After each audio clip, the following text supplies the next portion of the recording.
the launch of the Nintendo 64, there were only two games available, Pilot Wings 64 and Super Mario 64.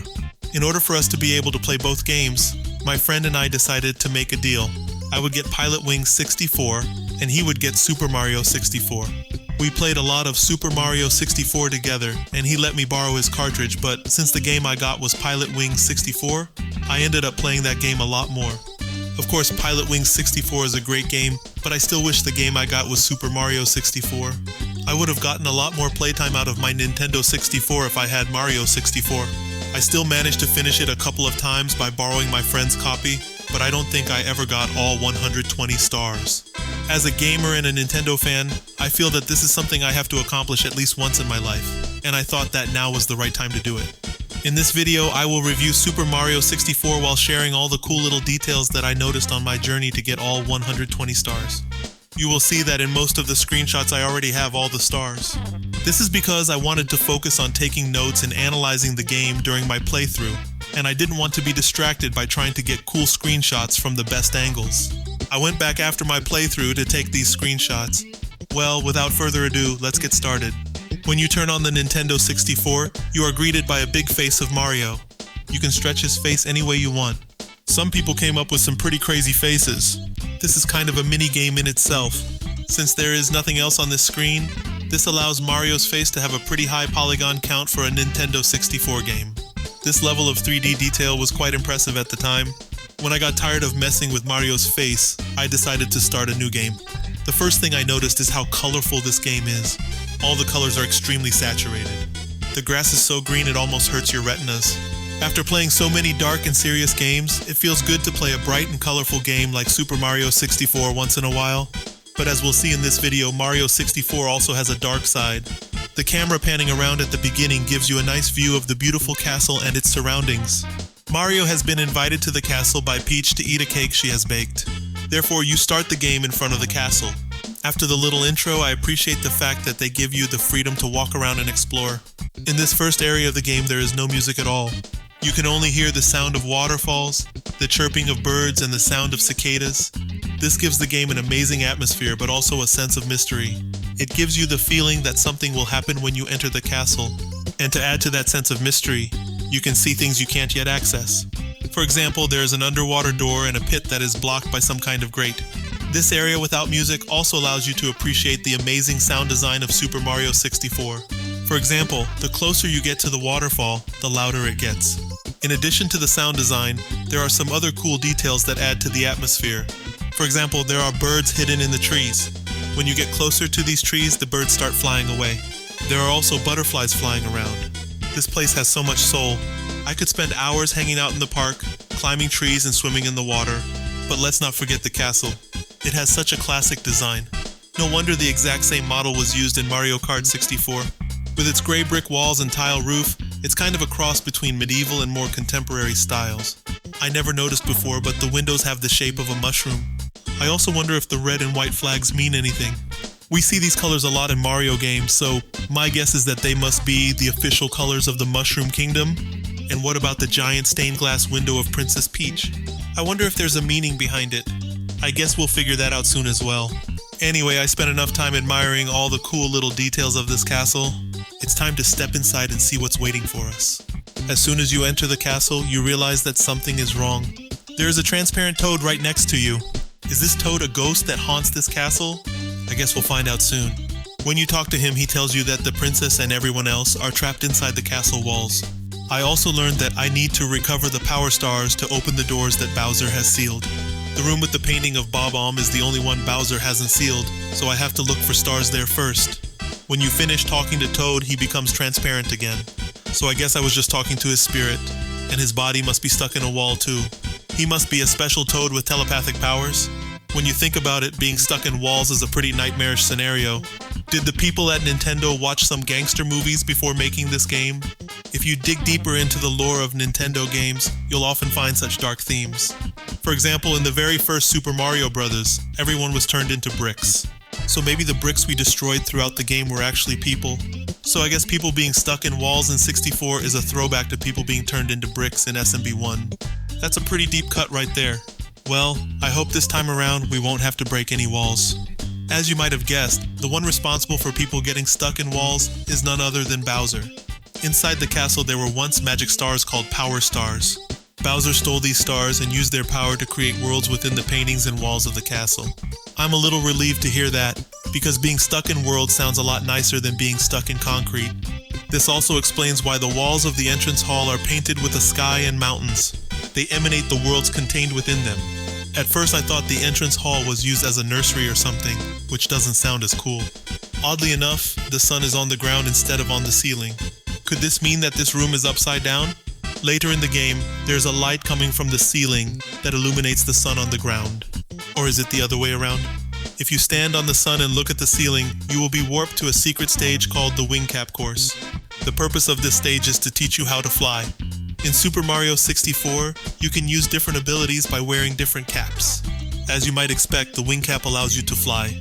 In this stage, you unlock it for worlds where flying is possible. Another interesting thing about the entrance hall floor is the checkerboard tile pattern. This tile pattern was first seen in Super Mario Bros. 3. I played SMB3 a lot as a kid, so it was really nostalgic to see that. In this hall, we can also see the other side of the stained glass window of Princess Peach that we saw outside. We now understand that this is probably where she is being held.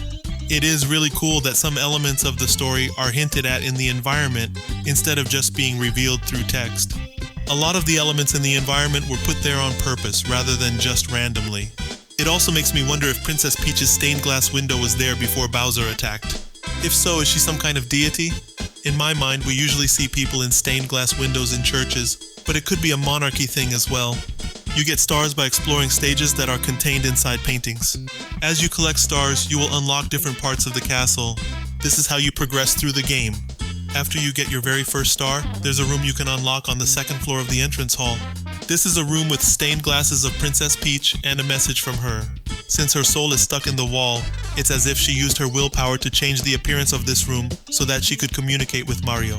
Unless she is a deity worshipped by the Toad people, I don't see any other reason why there would be such a room in the castle. She informs you that there are secret rooms in the castle that Bowser has not found and sealed. One of those secret doors is in this room, and since this room is quite small, it wasn't too hard to find. This first secret door leads to Princess Toadstool's secret slide.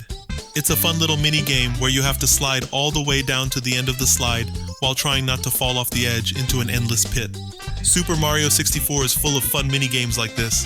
Back in the entrance hall, under the stairs are two doors. These are intriguing because they don't require any stars to open. They lead to a corridor that connects the entrance hall with the basement and the courtyard. It's really impressive how well thought out the architecture of this castle is. Because there's some logic to the layout, it feels more immersive. The brown brick walls and red carpet look like those old Windows 95 screensavers. I miss the aesthetics of the operating systems from that era. I like that old Windows aesthetic so much that I've been thinking about modifying the UI of my current OS to look like that. If you're not old enough to remember those days, you should look it up. I still think it looks pretty cool, and I don't think it's just nostalgia talking. From this room, you have access to the backyard. The first thing I noticed when I entered the backyard was the complete lack of music. This gives the backyard an eerie feel. There's no sound of the waterfall like at the entrance, so it feels even more lonely and scary. This is quite fitting since from this backyard you can access a haunted mansion. And of course, there's the famous L is Real 2401 plaque in the middle of the courtyard. There are many theories about the meaning of this text, which gives this backyard an even more fascinating air of mystery. This plaque is on a statue of a star in the middle of a fountain decorated with star patterns. Stars have always been an important part of Mario games, but I feel that since Super Mario RPG, stars have been given even more emphasis and significance. It almost feels like the stars in the Mario universe represent something divine that the Toad people worship. So it makes sense that the stars in Mario 64 are very powerful. The backyard is surrounded by brick walls.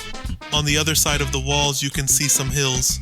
This is very effective in giving the illusion that the castle is located in a vast real world. I wonder what's on the other side of those hills. I also like the weird looking trees in the backyard. They look like a bunch of pine trees glued together. Now let's explore the basement. Down there is the door to the second Bowser stage. There's also a door behind a glass wall and a slope.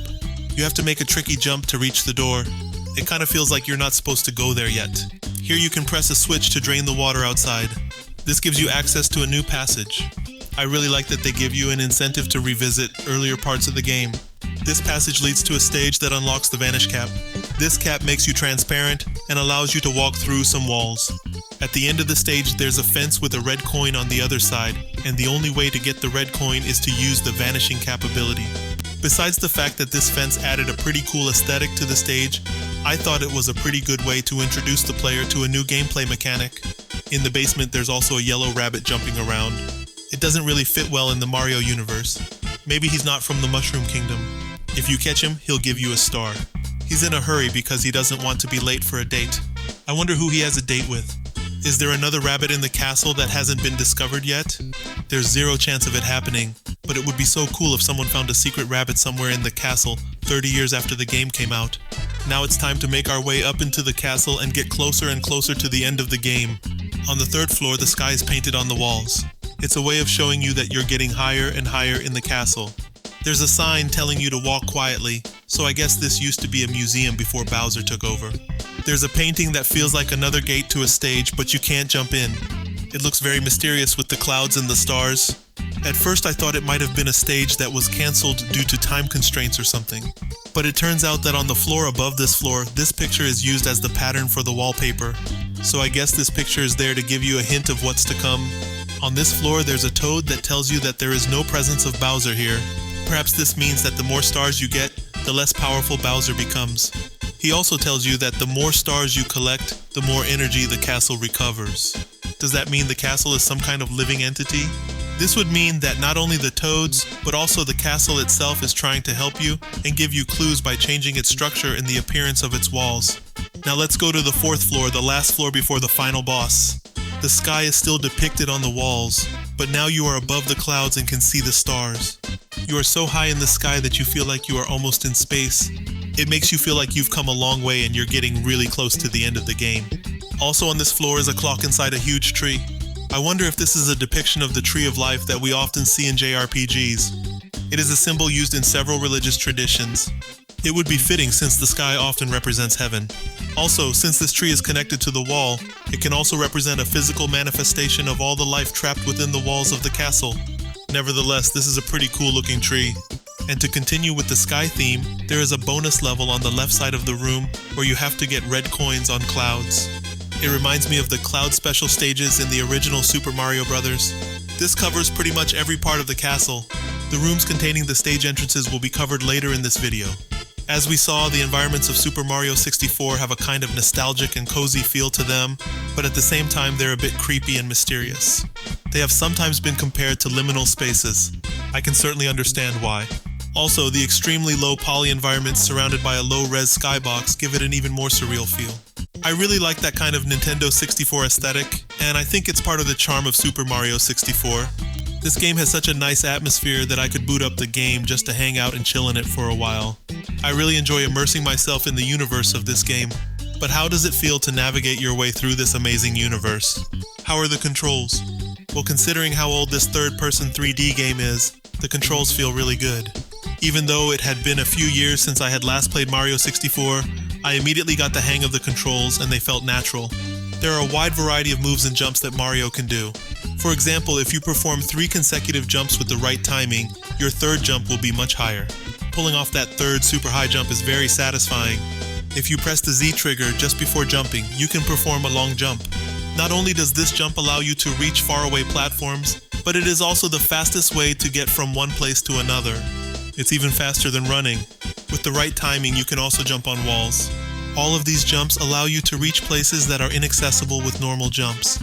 After a bit of practice, performing these jumps feels second nature and it's a lot of fun. Unfortunately, the camera controls are not as good as Mario's controls. The way you rotate the camera feels clunky and sometimes doesn't work very well. Also, the zoomed-in camera is a little too zoomed in, making it a little difficult to see your surroundings. But after a while I got used to it and it didn't bother me that much. I really appreciate the fact that they went out of their way to add lore to the camera. The cameramen are the Lakitu brothers holding the camera with a fishing rod. These Lakitu are reporters in this game. They report on Mario's quest to rescue Princess Peach. Another original feature of Super Mario 64 is Mario's attacks. After Mario RPG, I'm pretty sure it's the second game where Mario can punch and kick. With Mario's fist and feet expanding and Charles Martinet's shouts, the way Mario punches and kicks feels very cartoony, so it doesn't look violent. Still, at the time, it felt a bit out of place to see such attacks in a Mario game. You can really tell that the developers put a lot of time and effort into making the controls as satisfying as possible. However, sometimes it's a bit difficult to make very precise movements, like stepping in front of a sign to read it. And if you're a beginner, you'll want to read the signs because they have instructions and clues written on them. I really like that there's no tutorial that is forced upon you. Instead, there are many signs all over the place, explaining every little detail of how to play the game. I feel like some of them are superfluous because you could have just figured things out by playing the game. But since you are not forced to read these signs, you might as well have them. I wonder who wrote these signs. Since they are aimed at you and not Mario, perhaps they are from another dimension. And maybe for Mario, these signs are old relics with cryptic text that means nothing to him. Signs can be found not only inside the castle, but also on the 15 different courses of the game. Each course is a different world that you must explore to collect stars. There are 6 stars in each course plus 1 star for collecting 100 coins. It's nice that they give you a star for getting 100 coins, because it gives you an incentive to collect coins. In most Mario games, you get an extra life for collecting 100 coins. Most of these games give you tons of lives all the time, so it's not that exciting to get an extra life on top of what you already have. There are also 8 red coins in each world that you can collect to get a star. Finding them is a lot of fun and gives you another incentive to explore every nook and cranny of a world. It doesn't take that long to get all the stars, so you never feel like you've spent too much time in one stage. Before entering a stage, you can select the star you want to try to get. Sometimes some elements of the stage will change depending on the star you selected. Some stars are only accessible after you have obtained certain stars. I really enjoyed doing everything that could be done in a course. Most courses are contained inside of a painting. Here's a cool trick. When you're sent out of a stage after getting a star, you can do a backflip to jump right back into the painting instead of turning around. No matter how many stars you already have, getting a star is always exciting. Maybe because of the way stars look, but there's something special about getting them. Getting all the stars in each stage is a really satisfying gameplay loop. However, I kinda wish they gave you the option to stay in a stage after you get a star instead of getting kicked out. Each star is kind of its own stage, so in that sense I understand why they did that, but it would have prevented a lot of backtracking. Once you have earned enough stars to open a new door, you will be able to go immediately to another world. You don't have to get all stars in a stage. Out of the 120 attainable stars, you only need to get 70 stars to beat the game. So if there's a stage you don't like, you can just leave and go look for stars elsewhere. This is pretty cool because it allows you to kind of personalize your experience and just do the things that you like to do. So in that sense, yes, every cartridge of Mario 64 is personalized. Sorry, I couldn't make a video about Mario 64 without referencing this creepypasta. In this game, instead of having only 2 hit points represented by Mario's size, you have a life bar. You regain health by collecting coins. I wonder why coins heal you. Perhaps coins in the Mushroom Kingdom universe have some magical properties. Maybe they are made of stars or something. Coins give you health because maybe they thought that since people weren't used to 3D games yet, they shouldn't make the game too hard. That being said, there are a lot more ways to lose life in Super Mario 64 compared to other Mario games. For example, you take fall damage. Also, you can't stay underwater forever. But since your breathing gauge is the same as your life gauge, you can completely restore your life by going underwater and then emerging from it. Another cool thing about Mario 64 is that there is no time limit. This allows you to relax and take as much time as you want to have fun exploring a stage. Speaking of exploring stages, now that we've explored everything there is to explore in the castle, it's time to jump into the first painting that leads to the game's first course, the Bob-omb Battlefield. The first thing that catches my attention is the music.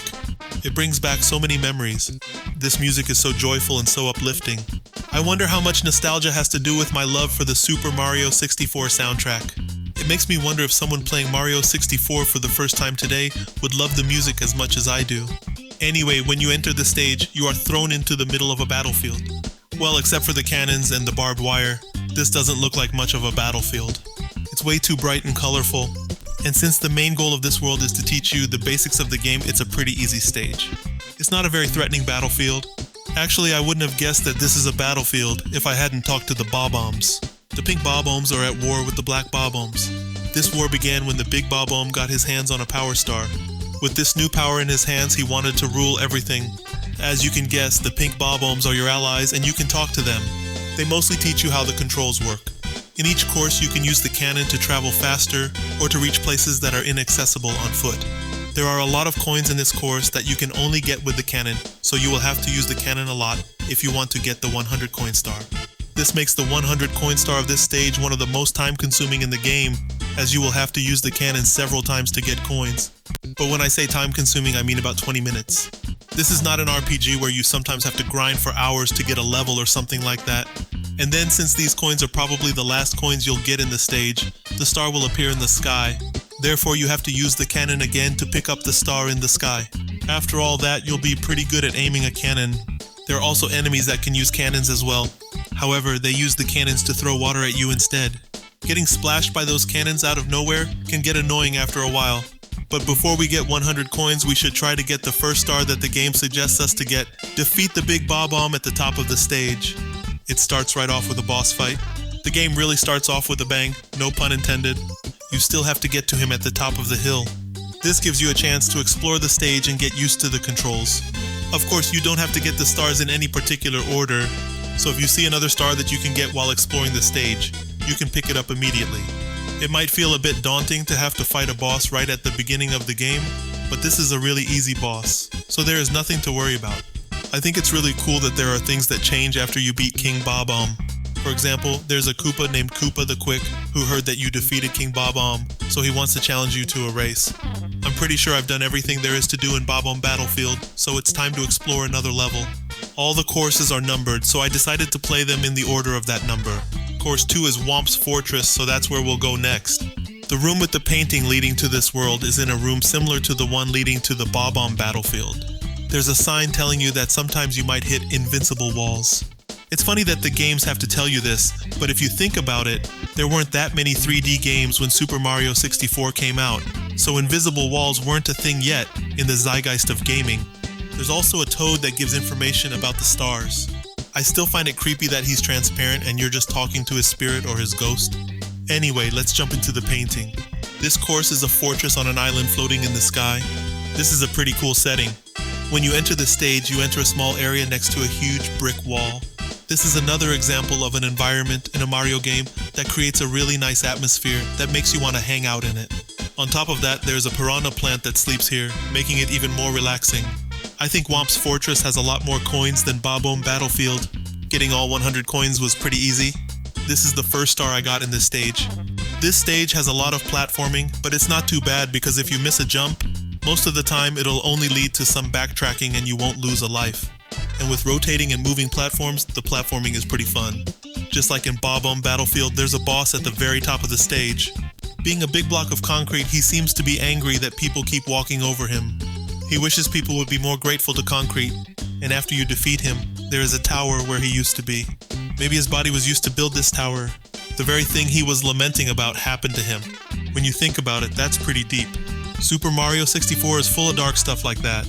This is what sets it apart from other games and makes it legendary. Now that we've visited a fortress in the sky, it's time to explore something completely different and dive underwater at Jolly Roger Bay. Thanks to its amazing atmosphere and music, this is the favorite course of many players. And this amazing atmosphere starts before you even enter the course. In the room containing the painting leading to Jolly Roger Bay, there are aquariums filled with beautiful fish. There are also 2 black squares on the walls that obviously lead to secrets. One gives you an extra life and the other takes you to an underwater stage. In this secret stage, you must collect 8 red coins to get a star. After getting that star, it's time to explore Jolly Roger Bay. The music of this course is absolutely amazing. This music makes me feel many things at once. It's melancholic, but it makes you feel happy. It's nostalgic, but it feels new. It's just perfect. And it fits perfectly with the theme of the stage. Jolly Roger Bay is an underwater stage set inside a mysterious cave. And when you jump into the water, some instruments are added to the music. It gets you excited to explore this mysterious underwater world. And as you get deeper into the stage, some percussion is added on top of those instruments. This really adds magic to the stage. At the bottom of the bay, there is a sunken ship. I wonder who this ship used to belong to. Now it belongs to a giant purple sea creature. You lose tons of health if you touch this creature. Speaking of giant creatures, there's also an eel with a star attached to its tail. When picking up this star, you have to be careful not to touch the eel itself, so it can be a bit tricky. At the very end of the cave, you can find treasure chests hidden by a pirate, probably Jolly Roger. I guess that means we are in a treasure cove, and the sunken ship we saw earlier belonged to him. There's a message on a sign signed by the captain, so the Jolly Roger was the captain of a pirate ship. Inside one of these chests is a power star. I wonder if those chests were looted and a star was put in to replace the treasure that was originally there. Or maybe, since power stars are so precious in the Mario 64 universe, the Jolly Roger's treasure was actually a star all along. The next course is Cool Cool Mountain. This is another door requiring 3 stars to open, and the last course I can visit before needing a key to expand the areas I can access in the castle. The painting room seems to have some kind of theater balcony, from which you can admire the painting. It is pretty impressive that they took the time to create such an interesting design for such a small area of the game that you visit for only a short time. Also, the ceiling has the same pattern as the floor, as if the room could be turned upside down. I wonder if this is supposed to mean something. A reverse castle mode like in Symphony of the Night would have been quite amazing. Now let's take a look at the course itself. You are at the top of Snow Mountain. One cool thing about this stage is that Mario's idle animation is different. If you don't move for a few seconds, Mario will get cold. There's a cabin there, so I guess this mountain used to be used for skiing. The cabin has no door. You enter through the chimney like Santa Claus. This makes sense since this is a snow stage.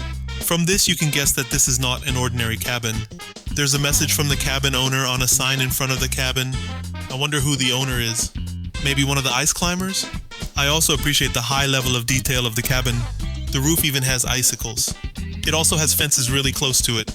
I don't see any purpose for these fences other than decorative, but it looks pretty cool with the pine tree next to it. Anyway, let's jump into the chimney and start exploring this cabin. This cabin leads to a huge snow slide in a cave. I guess this mountain is completely hollow. There are walls and an opening, as if they discovered the cave when they built the cabin. At the end of the slide, you'll find the exit of another cabin. Next to it, in an alcove, there's some kind of broken bridge leading to nowhere.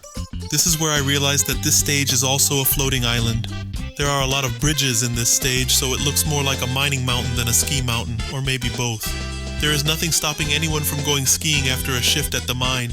The mining theory would explain why the mountain is hollow, but this broken bridge shows that it wasn't always a floating island. What made this piece of land a flying island? Was there a civilization trying to run away from some terrible apocalypse that was happening on the ground? Perhaps the penguins and snowmen on this island are the only sentient beings left in this world. Speaking of penguins, they are pretty adorable. The next time you visit this cottage, you can race against a penguin who calls himself the world champion sledder. Taking a shortcut by jumping down on the lower part of the track is not allowed, so you have to beat him by using your own skills. At the end of the slide, there is a mysterious hole in the upper part of the wall. I wasted tons of time trying to jump in, but figured it was impossible. It was actually the exit of a secret passage within an invisible wall. It's so cool when you see something mysterious and you find out what it is later in the game. Now it's time to face Bowser for the first time. It's funny that in such a medieval-looking castle, the door to Bowser's stage is an automatic electronic door. Maybe this castle is actually super high-tech, or maybe it just uses the power of the stars to open the door. In the corridor leading to the Bowser stage, you can feel Bowser's presence grow stronger as Princess Peach's picture slowly changes to Bowser's. This is the kind of cool effect you would see in a haunted house. This is really effective in giving Bowser an ominous vibe. At the end of the corridor, there's a trap on the floor. There's an invisible wall that prevents you from reaching the picture, so no matter what, you'll have to fall into the trap in the floor. You can even wall jump that invisible wall. It kind of breaks the immersion. Maybe they could have found a better way to limit where you can go than putting invisible walls everywhere. Compared to the other courses we have explored so far, this one is completely linear. With the green stalagmites and stalactites in the background, we understand that we are in a cave. You can get a star in this stage by collecting 8 red coins. This course will put the platforming skills you have acquired so far to the test. At the end of the stage, there's a sign with a message from Princess Peach telling you how to beat Bowser. So I guess these signs are created by the princess using the remaining power she has left to influence the environment of the castle. I suppose as a princess, she has some of the power of the stars within her. In Super Mario 64, Bowser is huge. I remember when I was a kid, I thought this fight looked really impressive. Bowser may look imposing, but he is quite easy to beat. Just grab him by the tail and throw him onto a bomb. You receive a key for defeating Bowser for the first time. But before using the key to explore further into the castle, let's go back to the backyard. This place is now full of ghosts. Maybe having more stars in my possession gives me the power to see ghosts. The next stage, Big Boo's Haunt, is in a cage inside a ghost. You must defeat this ghost to gain access to the cage. It's like a miniature haunted house, and you shrink to get into it. This is one of my favorite courses. Like Jolly Roger Bay, this is another course with a really cool atmosphere. The music is pretty spooky. I know it is a haunted mansion, so that is the goal, but this music almost feels too scary for a Mario game. The sound of the wind is a little too loud and overwhelms the music, but that is only when you are outside. The mansion is surrounded by very high fences with no entrance gate. This makes you feel trapped, which makes it even creepier. There is a cabin next to this pretty cool looking mansion. Since this cabin caught my attention, I decided to go there first. Inside, you immediately encounter a large eye that attacks you with tears. It looks more comical than scary. The walls are actually creepier than this enemy. They look like they've been rotting for 1,000 years. This cabin leads to a huge basement. In this basement, you can hear circus music in distance. This music comes from a strange room with a rotating floor. This room reminds me a bit of the inside of the windmill in Zelda, Ocarina of Time. It also feels like a merry-go-round, but without the horses. Maybe there are horses in this room, but since they are ghosts, you cannot see them. Or maybe the developers thought the Nintendo 64 wasn't powerful enough to render a bunch of horses in a carousel. Still, this is a pretty cool looking room with those boos decorating it. The closer you get to the room, the louder the circus music gets. This is a pretty cool effect that makes you wonder what's coming next. Later during my playthrough, I found out that this strange room in the basement is called the Blue Merry-Go-Round. So my assumption that this room had something to do with the circus was correct. I'm sure I'll have to do something in this room soon. But for now, I don't think there's anything I can do here, so I decided to leave and go to the mansion instead. This mansion is a really intricate stage with several rooms to explore. It almost feels like a dungeon from a 3D Zelda game. Just by looking at the floor of the entrance, I can deduce that I need to activate something to make a staircase appear to get to the second floor. I can probably get to the second floor right away by doing a wall jump or a triple jump, but I prefer to explore the first floor first. The walls inside the mansion are also pretty creepy. They gave me vibes of something like Texas Chainsaw Massacre or something like that. Some of the rooms have pits. If you fall into those pits, you end up in the same basement we were in before. I thought that was an amazing way to connect all the parts of the stage. One of the rooms is a library. I wonder what the contents of those books are. I wish we could read them. Some of these books attack you, so I can't imagine that they have very happy stories. One of the most challenging things to do in this course is to get the star that you receive after collecting 100 coins. There aren't many coins in this stage, so you have to search a lot to be able to get enough coins. Once, as I entered the mansion, I heard a creepy laugh that sounded almost like Mario's voice, or maybe Big Boo's voice. It only happened once, and I couldn't repeat it after that. I wonder what that was. It was pretty creepy. I looked it up on the internet and found that this seems to happen very rarely, so I guess I was really lucky to experience that. I'm really enjoying this stage, but now it's time to move on to the next one called Hazy Maze Cave. The entrance to Hazy Maze Cave is quite unique. It has the same color pattern as the sky, but instead of the sky, there are blue bricks, and instead of clouds, there are pipes. It's like this sky was made for plumbers. Maybe this is what heaven looks like for plumbers. Also in this entrance, there's a toad in a corner that's easy to miss. He gives you a star, so it's important to talk to him. He also confirms that everyone is indeed trapped inside the walls. Again, Mario games sometimes have some pretty dark themes. To enter the stage, you must jump into some sort of metallic liquid. When this game came out, I thought the liquid effect was quite impressive. It kind of looked like the water effect in Wave Race 64. It still looks good today. Hazy Maze Cave is, as the name implies, a cave stage. The background music is a remake of the underworld theme from the original Super Mario Bros. It's a really cool remake that fits well with this setting. I also like the Asian-style lights that illuminate the cave. It adds a really cool atmosphere to the cave. Right from the start, you have to choose whether to go left or right. I choose to go left first. There's an elevator, so I guess they used to mine some minerals in this cave. There even is poisonous gas that is sometimes found in real mines. So since they're wearing masks, it makes sense that there are shy guys in that cave. It appears that all the metals or gems have already been extracted, as there are no mining tools or metal anywhere. But it's pretty cool that the infrastructure of the mine still remains, like the elevators and such. It's as if you were an explorer on a quest to uncover the secrets of this abandoned cave. This is where the game gets a little more challenging. This is the most difficult course yet. One thing that adds to the difficulty is the layout of the stage, which almost feels like a labyrinth. I guess that is why they have maps plastered all over the place. These maps are huge and look pretty cool. It's almost as if they were put there as paintings to decorate the cave. In the deepest part of the cave, there's a small pond with a dinosaur swimming in it. The dinosaur kind of looks like it came out of a children's book. It's very cute but cool at the same time. It is actually a dragon, but it looks more like a dinosaur to me.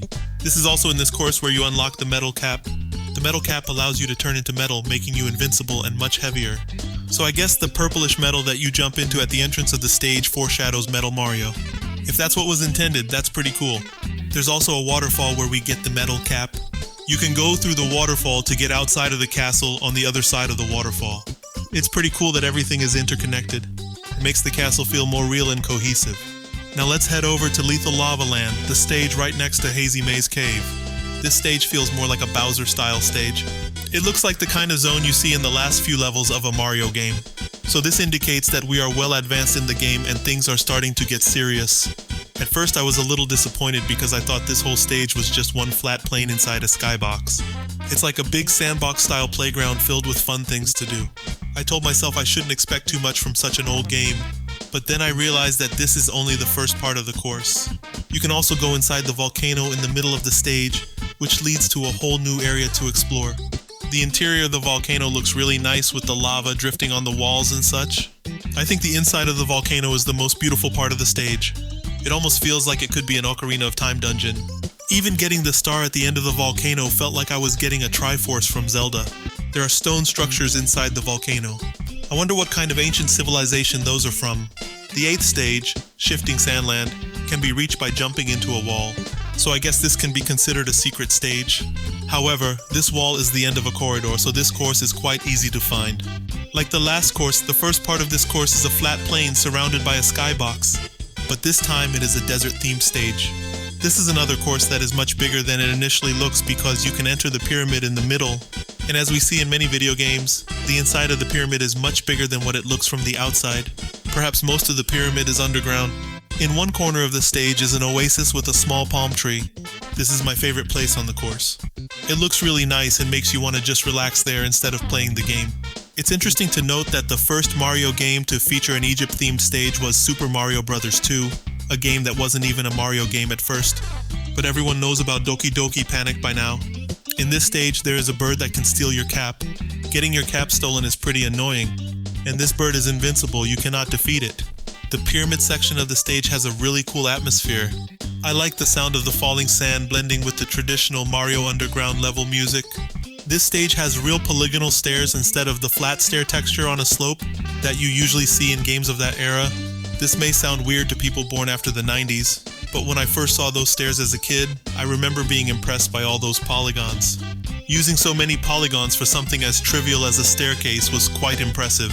It almost felt like a statement from Nintendo saying that the Nintendo 64 is so powerful that we have the luxury of wasting polygons on non-essential things like stairs instead of focusing all our polygons on important things like characters and enemies. At the top of the inside of the pyramid, you will find a cage. When I first saw this cage, I wondered what it was for. Later, I found out that it leads to a special area. Mario 64 is great at creating a sense of mystery by showing mysterious things like that cage that you only find out what they are for later in the game. I really like it when games do things like that. In this area, there are some hieroglyphs on the wall. I wish I could read them. Does the civilization that built this pyramid still exist in the world of Mario and the Mushroom Kingdom, or has it long since disappeared? At the bottom of the pyramid, there's a boss that's a stone hand. Is it a golem built by this ancient civilization? Also, when you go inside the pyramid, you really have to commit because you can't leave once you're inside. So if you're trying to get the 100 coin star, you need to make sure you get as many coins as possible before you enter the pyramid. Getting 100 coins in this stage was quite difficult. After visiting such an arid zone, I feel like playing a stage that has some water in it. Let's go to Dire Docks. This course is at the end of a corridor inside a wall of water. The gate to this course is really mysterious and feels like something out of a science fiction movie. There's something on the other side of the wall of water. I wonder what it is. I guess I will find out later. This is another water level. It has this amazing music that the other water level had, and this music fits this course as well as it did for Jolly Roger Bay. And in terms of gameplay, the water segments of Super Mario 64 are really fun, so I was happy to see more of them. There is a huge shark in the water. Even though he has cartoony eyes, he's still a bit scary. In this course, there's an underground dock that belongs to Bowser. There's even a giant gate with Bowser's face on it. You really are in Bowser's territory. It feels like the more you progress in the game, the more you see Bowser's influence. You feel like the final encounter with Bowser is getting closer and closer, which is really cool. There's also another kind of shark and fish and algae. It really feels lived in, like you are in a real world, even though everything is low polygon. Sometimes this game feels more real and alive than super realistic games. With the wall made of metal plates with nails and the sharks swimming around, this stage feels more menacing than the other water stage.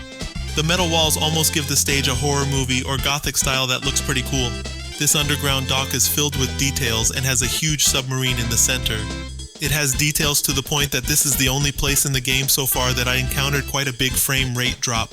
I guess the developers were so happy with the way this stage looked that they didn't want to remove details to improve the frame rate. After getting a few stars, the water wall outside the stage is pushed further back, giving you access to the second Bowser stage. So that's what was on the other side of the water wall. I wanted to get all the stars in the course before tackling Bowser's stage, but some stars are not accessible until you beat Bowser. So I guess that means we have to go defeat Bowser a second time then. First of all, the name of the stage, Bowser in the Fire Sea, sounds really badass. It sounds like something out of some dark fantasy novel. The platforming in this stage is really fun and well done. I really enjoyed completing this stage. These Bowser stages really take advantage of the controls of this game. Moving around in this 3D Mario universe feels really good. In one part of the stage, you have to climb a pole to enter some kind of cage. With colors that clash with the rest of the stage like purple and yellow, this place has an interesting atmosphere. These colors really give this place a unique look. Now that we've beaten Bowser a second time and gotten all the stars in Dire Docks, it's time to explore the next course. The room that leads to this course has a bunch of mirrors. If you're at the right angle, you can see the cameraman filming you. That is such a cool detail. In this room, there are also some kind of strange statues that look like two pyramids stuck together. That's a pretty neat design. Like many of the previous courses, the focal element of this stage is right in the middle. This time the focal element is a giant snowman. I wonder who made this snowman. Maybe there's an ancient race of giants that used to live there. Also in this stage, there's a star at the end of an ice labyrinth. This labyrinth looks amazing, and it's a great way to show off the transparency capabilities of the Nintendo 64. It reminds me of those mazes we sometimes see in McDonald's playgrounds. I used to really enjoy playing in those when I was a kid. It's also snowing, which adds a nice atmosphere to this stage. It's pretty cool, no pun intended. There's also a really weird enemy that you don't see anywhere else in the game. It's some kind of ghost coin purse. Maybe it's a purse that belongs to the giant who built the snowman, and the ghost is its spirit. There's also a bomb-looking enemy that's made of ice instead of being an actual bomb. I really like the way this enemy looks. My favorite area in this stage is the inside of a small igloo. Even though it's a really small igloo, it contains another one of those ice labyrinths. The way this igloo looks combined with the music gives it a really nice atmosphere. Now let's melt all that ice and snow and visit another world filled with water. Let's go to Wet Dry World, one of the most mysterious courses in the game. As you enter the stage, you appear in front of a large brown brick building. It kind of looks like a factory. I wonder what they make in that factory. Maybe they make weapons for Bowser's army. When you look at the skybox, you realize that you're in an underwater facility. So maybe this is a top secret factory building something in the shadows. Even though this building is very interesting, there is an even cooler and more mysterious part of the stage. If you get blasted away with the cannon, you can access a really strange underwater town. It's really impressive that they took the time and effort to build an entire town just for this small part of the game. Maybe these are assets that were supposed to be used in another game. I could see these being used in a Zelda game. I wonder who lived there. Maybe people working in the factory we saw earlier. Even though this town is underwater, the trees and flowers are still alive. So I guess this town wasn't submerged until very recently. So maybe the opposite of what I first thought happened. Maybe the people from that town were building something in that brown structure to fight against Bowser, and perhaps a spy informed Bowser of their plans. Then Bowser retaliated by submerging the town. This town is filled with strange details. For example, there's something that looked like grass inside of a brick structure. When you walk on it, you realize that it is not grass. It's some kind of strange substance that's hard to describe. So maybe this is a fake town that was used for experiments. Another strange detail is the door and windows. They kind of have a bizarre gothic style that's a bit eerie. I wish we could go into these buildings and explore them. It would be so fascinating. In the middle of this town, there's some kind of triangular monument. Maybe this is the logo of some kind of corporation that owns this town. This would fit with my theory that the inhabitants of this town work in the factory in the other part of this course. From the text of one of the stars, we learned that this is downtown. So I guess this is some kind of marketplace? It would be so cool if it was populated with NPCs that you could interact with, like in Shenmue or the Yakuza games. Maybe someone can make a patch to implement something like that. It feels like they wanted to do more with this city, but they didn't have enough time. At least the 8 red coins are in this town, giving you an incentive to explore it. I just wish there was more to it. If you get all 8 red coins, the stars will appear in a building that looks like a chapel. This reinforces the idea that the stars have some kind of divine significance. I think this town is one of the more mysterious parts of Super Mario 64, and I love it. Now let's change the scenery a little bit by heading to Tall Tall Mountain. This course has the same music as Bob-omb Battlefield, the very first course we visited. It feels very nostalgic to hear this music after such a long time. This course also has giant mushrooms that you can step on.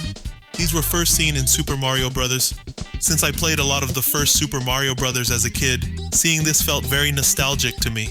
In this course you can also meet a monkey.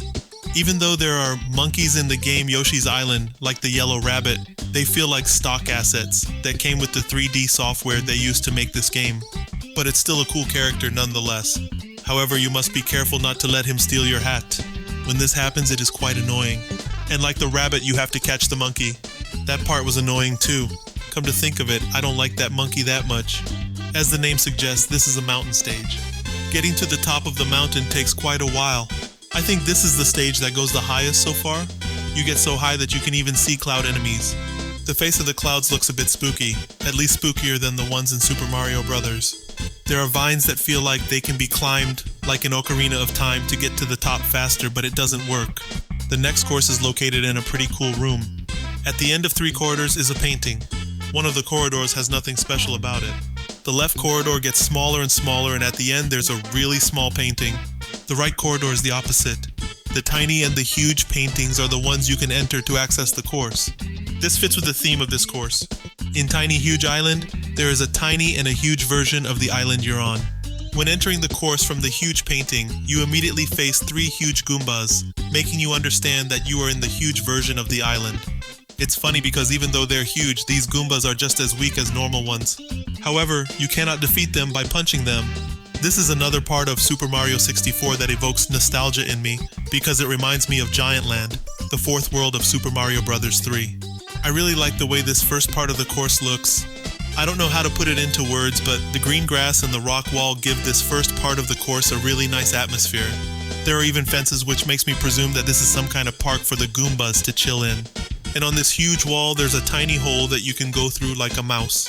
I thought that was a pretty clever way to make you feel really small and make the stage feel even bigger. Also in this course, the running Kooper is back to challenge you to another race. Now he wears the Kooper Mach 1 Sprint shoes. Those are some pretty cool green shoes. I wish I had a pair of those. If Nintendo released these shoes as merch, I would buy them in a heartbeat. They could do a collab with Nike or something like that. If you look in the far distance, you can see another island. I wonder what's on this island. Maybe it's another course, or maybe it's the island from Mario Sunshine or another game. There's also a cave where a caterpillar lives. Inside this cave, you can see rays of light from the outside reflecting off the wall. This illusion of reflections and lightning effects is really effective and impressive. In the tiny version of this island, it's harder to move around because you have to be more precise and all the platforms are smaller. That's a pretty clever way to add some challenge to the stage. It's in this course that I reached 100 stars. It felt really good to reach a 3-digit number. Since we've been outdoors most of the game, let's do Tick-Tock Clock, one of the few indoor courses. It's kind of annoying that you have to do a double jump every time you want to go into the course. We are in the interior of a great clockwork. It feels very mechanical and high-tech compared to most of the other stages. If the music wasn't so upbeat, it would feel more like a Bowser stage. This music gets a bit grating after a while. It is more appropriate for something like a bonus stage. This course has quite a lot of challenging platforming stuff to do. It forces you to use all the platforming skills you have acquired during your playthrough. All stars in this stage are earned through difficult platforming. There is no clever gimmick involved in getting these stars. This is especially true if you want to get the star at the top of the course. And since this course is in a big tree, it means that this star is kind of at the top of a tree. Is this a very subtle religious reference on Nintendo's part? I'm probably overthinking this. When missing a jump doesn't lead to losing a life, it leads to a lot of backtracking. This is especially true for getting all the red coins, which is the most annoying part of the stage in my opinion. I also think this is the hardest course in the game to get all 100 coins. This is not a bad course, but it is probably my least favorite course in the game. We're already at the last course of the game. That was quite a ride, wasn't it? Like Rainbow Road and Super Mario Kart, it makes sense that the final stage of Super Mario 64 would be a rainbow-themed stage. And it kind of feels like a Bowser stage in the sense that there are a lot of floating platforms that you have to jump on. There's a flying ship that's really reminiscent of those in Super Mario Bros. 3. This is one of my favorite Mario games, so it was nice to see. Before stepping into the ship, there's a platform with some rare weird nest-style textures. I don't know what they're supposed to represent. Maybe this flying ship belongs to some kind of aliens and these are writings in their language. The canon of this course is on that ship. I thought that was pretty well thought out. There's also a badass looking castle floating in the sky. Well, according to one of the star descriptions, this is actually a big house, not a castle. It's still pretty cool though. The rainbow works like the tracks of a dark ride at an amusement park. You stand on a carpet that follows the rainbow. When the carpet enters the castle, it feels like a ride from the Magic Kingdom at Walt Disney World. Inside the castle, we find the checkerboard pattern we see in many Mario games. This makes this course feel like a Mario-themed amusement park in the sky. I really like the atmosphere that this course has, especially inside the castle. It reminds me that I really need to visit Super Nintendo World at Universal Studios one day. Also, the inside of the castle is one of the very few places in the game where the camera is fixed. This is another element of Super Mario 64 that reminds me of Ocarina of Time. I really need to review that game someday. Inside the house there's a fireplace and some kind of table. It makes it feel like someone could live in there. It doesn't look very technologically advanced, so maybe it was some kind of sky-dwelling god. It really makes you feel like you are nearing the end of the game. You have advanced so far that you have reached the realm of the gods. We started in Bob-omb Battlefield fighting little Goombas. Now we are in the heavens fighting gods. Speaking of fighting gods, this is by far the most difficult stage in the game. Since you are in the sky, one small misstep means losing a life and starting all over again. The red coins are in a kind of labyrinth where you don't risk losing your life by missing a jump. Getting all the red coins is a pretty fun part of this course. In keeping with the sky theme, the final Bowser stage is called Bowser in the Sky. The room before entering the final stage is filled with red light, which gives it a truly magnificent atmosphere. With pictures of Bowser everywhere, you know you are at the end of the game, but since there are pictures of Peach as well, it gives you some hope. This looks like the other Bowser stages, but as you would expect from the final stage of the game, the platforming is much more difficult. But this stage is not too hard either. Compared to the likes of Super Mario World or Super Mario Bros. 3, this stage is not that difficult for the last stage of a Mario game. In this stage, we see again those strange alien-looking patterns that we saw in the earlier stage. Maybe Bowser used some kind of alien technology to help him invade the castle. There are also platforms with Goombas and shells engraved on them. It almost feels like Bowser's army is part of some sort of legend from the past. Perhaps the threat of Bowser has always existed in the Mushroom Kingdom. It's like Satan or something along those lines. In this stage, we also see several enemies that we have seen in other parts of the game. It feels nostalgic to see an enemy you haven't seen in a while. It's as if Bowser's army is going all out to defeat Mario, so Bowser has summoned as many types of soldiers as he can. Getting all the red coins in this stage is quite tricky. I forgot one at the beginning, so I had to backtrack all the way back. Now it's time to fight Bowser's final form. For some reason I always thought he was bigger in this stage, but looking back at the screenshots I took, he is the same size as the two previous times we saw him. He still looks huge and imposing though. The way he is lit with red, neon green, and indigo blue is pretty neat. As a kid, I thought the way he was filled with all sorts of colors was really beautiful. I still think it looks pretty good. Bowser's texture is also quite high-res and detailed for a Nintendo 64 game. In this era of 3D, we were still seeing models that didn't have any texture at all, so this was quite impressive. When the camera pulls back, we realize he's not that big. It's more of an optical illusion, but it's a pretty efficient one. I really like the way the sky looks in this stage with all that magenta. It's really beautiful. For some reason, this sky is very nostalgic for me. I don't know why, but it reminds me of the Nintendo Power magazine. And in the middle of this stage, the ground is destroyed and takes the shape of a star. So is it Bowser who is using the power of the star to destroy the ground? Or is it the power of the star that is trying to help us defeat Bowser? The music for the ending after you defeat Bowser is just perfect. It really makes you feel good inside and gives you a sense of accomplishment. And the fact that Peach had more voice-acted lines during the ending was quite impressive at the time. And then at the very end, Mario breaks the fourth wall and looks at the camera. I thought that was a nice touch. But if you think about it, he's not really breaking the fourth wall. He's just looking at the Lakitu holding a camera. I really enjoy when game endings show the places you visited during your playthrough. And at the very end, there's a really nice pre-rendered image of a cake. I know I'm not the only one to point this out, but behind the stars on the cake is a really creepy picture of Yoshi. You see a star and Yoshi right behind it, so maybe Nintendo is trying to tell you that the stars are connected to you in some way. Maybe this is Nintendo's way of hinting that if you get all 120 stars, something related to Yoshi will happen. I thought I would get a star for beating Bowser, but since you can't save your game at the end, that star didn't count. so I was still stuck with 119 stars. So I had to go back and explore the whole castle again, trying to find that last star. I noticed that when you press start, it shows how many castle secret stars you have so far. I got 14 and there are 15 castle secret stars in total, so there's one I missed somewhere. Remember the Princess Peach stained glass room we visited at the beginning of this video? It turns out that I forgot to get the star that you get from doing the sliding stage hidden in this room under 21 seconds. And once you get all 120 stars, you get access to a cannon that allows you to get to the top of the castle where Yoshi is. And what Yoshi tells you kinda confirms that Mario 64 takes place after the events of Super Mario World. And I also find it funny that in this game Yoshi can talk, whereas in most of the other Mario games, he cannot talk at all. And he gives you a message from the development team, which is a pretty cool way to break the fourth wall. I wonder if this means that the development team is part of the Mushroom Kingdom universe. At the very least, they are able to communicate with it. After talking to him, he gives you 100 lives and leaves. I wish he could have hung out a little longer. Riding him would have been fun too. Still, it feels really good to have everything filled up. When you see 120 stars and 100 lives, it feels like you've really completed the game. And to top it all off, you get a really nice view of the landscape from the top of the castle. As you can probably tell from this video, I had a lot of fun playing this game. Sometimes it's easy to get cynical about the video game industry and start wondering why you play games at all. The remedy for this kind of feeling is to play a great game like Super Mario 64. It will remind you why you play video games in the first place. It takes you to a magical place where you can have a great time and experience all kinds of great adventures. Super Mario 64 is the kind of game you can play over and over again and still enjoy. And if you've never played this game before, you're in for an amazing ride. As we saw, this game has some element that felt a bit reminiscent of Ocarina of Time. So if you just finished Ocarina of Time and still want more of that vibe, Super Mario 64 is a pretty good choice. This concludes my long-form review of Super Mario 64. I hope you enjoyed it. Thank you for watching and see you in the next video.